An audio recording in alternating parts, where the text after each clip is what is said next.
When it comes to games that are built on the back of walking simulators, I'll admit that on a general level, I'm typically not going to be thrilled out of the gate. While I've seen some that have worked out in the end, more often than not my tendency is to be a bit bored by them. But that would be my ADHD talking. In the case of One Step After Fall, I quickly had another concern, and that's tied to games that try to tackle issues with mental health. Again, there have been those that have done it well, and others that haven't. Unfortunately, aside from a number of other issues I had with the game, I feel that it's in the latter category. The premise revolves around you playing the part of an author who has hit a run of bad breaks, now returning to familiar places in order to try to figure out where it all went wrong. Walking through a total area with maybe 10 buildings in it, this isn't a particularly long journey at least, but it can certainly be a confusing one. As you explore, your hope is to find notes that are strewn about that will give you some sense of direction for where to go or what to do next.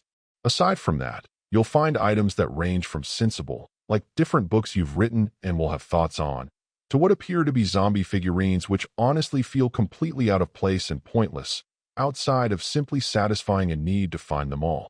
I suppose part of what's intended to be the game's hook is tied to the character's obviously depressed state and how you may choose to deal with it. One of my issues, considering I have multiple friends and family members who have been through severe depression, is that the handling of mental health in this game feels more like a gimmick used for flavor than being taken seriously.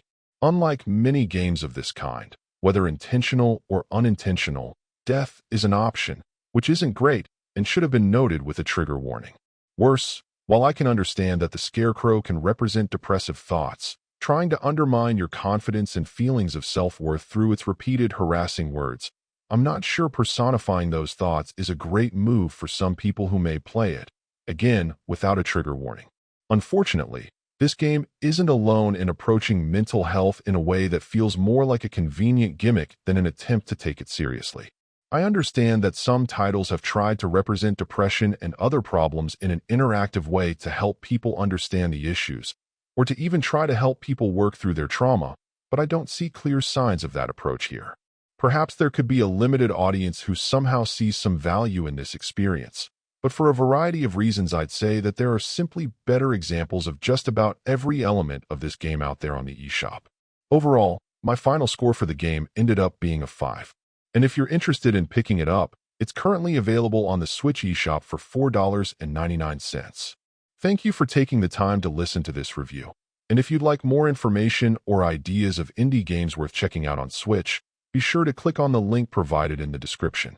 Until next time,